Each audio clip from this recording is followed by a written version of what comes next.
Wuzhang Plains. Deep in the night, 7 lamps were burning inside the command tent. The great Zhuge Liang knew his time had come. A star in the heavens was flickering, and he knew better than anyone that it was his own. One last resort remained. Pray before the 7-star lamp for 7 days, and you can deceive heaven to extend your life. The 6th night, the main lamp burned bright. Hope that he might survive filled the command tent in that moment. When the door burst open, General Wei Yan rushed in to deliver urgent news and kicked over the main lamp. The flame went out. But the real story begins now. Zhuge Liang, courtesy name Kong Ming, styled the Sleeping Dragon. To understand him, we must turn back time, the Three Kingdoms era. Before the realm split in 3, there was one legendary meeting. Liu Bei. He claimed to be a descendant of the Han royal family, but in truth, he survived by weaving and selling straw mats. He had sworn brothers Guan Yu and Zhang Fei, but to win wars, he needed a brilliant mind. In Langzhong of Nanyang, there is a sleeping dragon. Win him over, and you win the world. Quote, Liu Bei visited Zhuge Liang's thatched cottage 3 times. The 3 visits. The first time, Zhuge Liang was not home. The second time, they couldn't meet either. Zhang Fei flew into a rage. The third time, Liu Bei stood before the door in a blizzard and waited. A hero of the realm, waiting for a country scholar's nap to end. At last, Zhuge Liang opened his eyes and looked into Liu Albes. I understand your purpose. My lord, divide the realm into 3. This was the Langzhong plan.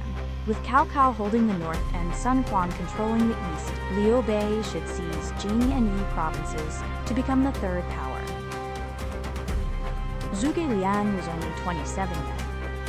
A young man from a thatched hut had just designed the fate of the realm. From then on, Liu Bei followed Zhuge Liang's strategies, and indeed, the realm was divided into 3, Wei, Shu, and Wu. The 3 kingdoms had begun, but Zhuge Liang's most extraordinary ability was something else entirely. Winter, 208 AD.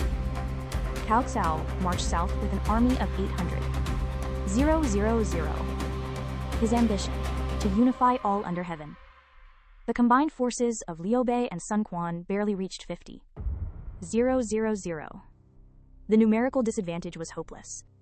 At this point, Zhou Yu, Grand Commander of Wu, devised a fire attack. Cao Cao's warships were chained together so one fire could burn them all. But there was one fatal problem. The wind. Winter. The wind over the Yangtze blew from the northwest, meaning it blew from Cao Cao's side toward theirs. Setting fire now would burn their own ships. Zhou Yu, realizing this, collapsed, coughing blood. Even the most perfect strategy was useless against the wind. Commander, I shall borrow the wind, Zhou Yu scoffed. How can a man summon the wind? But Zhuge Liang was serious. He built an altar on Nanping Mountain, climbed atop the altar, burned incense, drew his sword, and began chanting incantations. 3 days, nothing happened. But then, at the 3rd watch, deep in the night, the banners began to stir, faintly at first. Then, unmistakably, a southeastern wind began to blow. In winter, a southeastern wind. The fire consumed Cao Cao's warships. Chained together, the ships couldn't escape. The sky turned red, and the 800,000 strong army was annihilated. The Battle of Red Cliffs. It was the most famous fire attack in history, and the battle that determined the three kingdoms' fate. Later generations asked, did Zhuge Liang truly summon the wind? Or did he read the weather? Historical records state, a southeastern wind happened to blow. But the romance of the three kingdoms says otherwise. It was a wind Kongming had summoned. Either way, one thing is certain. It was the night that changed history. 26 years later, 234 AD, Zhuge Liang's hair had turned completely white. Liu Bei had already passed, and Guan Yu and Zhang Fei were gone too. The talent remaining in Shu could be counted on one hand. Zhuge Liang set out on his 5th northern expedition. If he didn't strike Wei, Shu would fall first. At Wuzhang Plains, he faced Sima Yi in a standoff, but Sima Yi refused to fight. He knew Zhuge Liang too well. He knew he'd lose in a direct battle, so he waited. For what? For Zhuge Liang to die. Kongming works too much and eats too little. He won't last long. Quote, Sima Yi's judgment was exact. Zhuge Liang handled everything personally. From calculating grain supplies to approving punishments of 20 lashes or more. His daily meals were just a few cups of rice. His body was already at its limit. One night, Zhuge Liang stepped outside. He looked up at the sky. A wandering star was falling. A large, red star trembled as it tilted westward. That it was his own star. A man who could read the stars couldn't possibly not know. Chancellor, your complexion. My fate is sealed. Quote, but Zhuge Liang did not give up. The man who summoned the wind at Red Cliffs now resolved to beg heaven for more years. The 7-star lamp.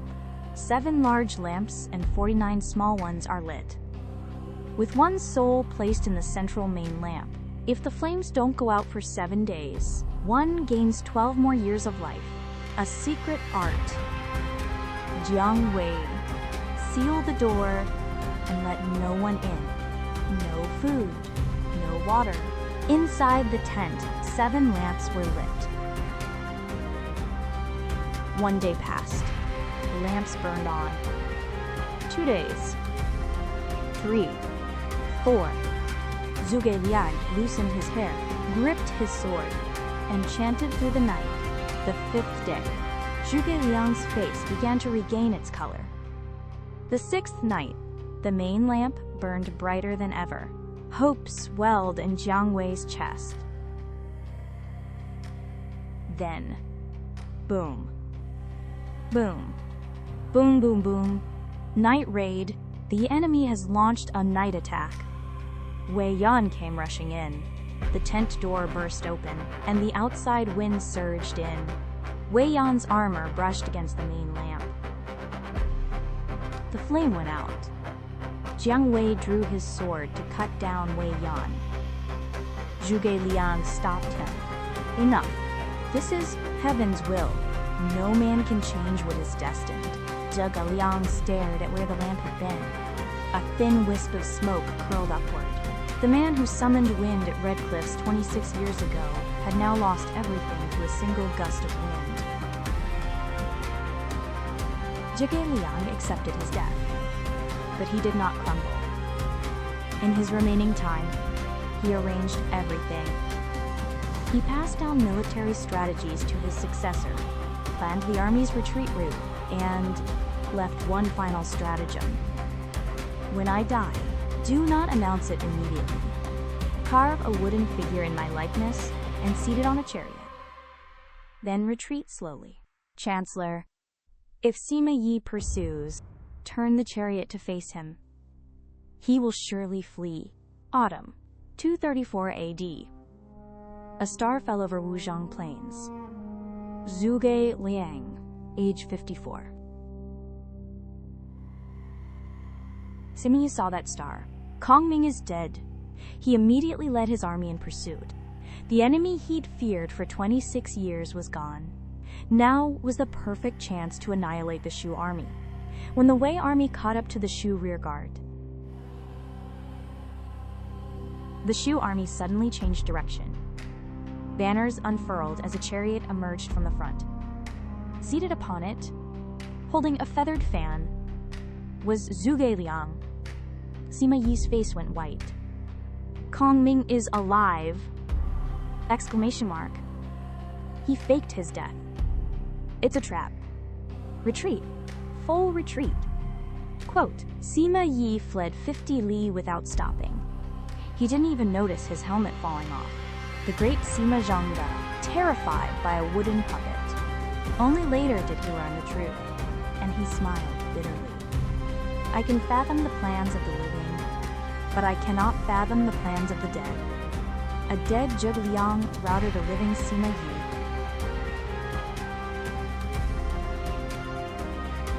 In all of history, only Zhuge Liang accomplished such a feat. Zhuge Liang challenged heaven twice. Once, he borrowed the wind. He succeeded. On that night at Red Cliffs, history changed. Once, he begged for more life. He failed. On the night the 7-star lamp went out, a star fell. He could summon the wind, but he couldn't change his fate. Yet even before destiny, Zhuge Liang did not kneel.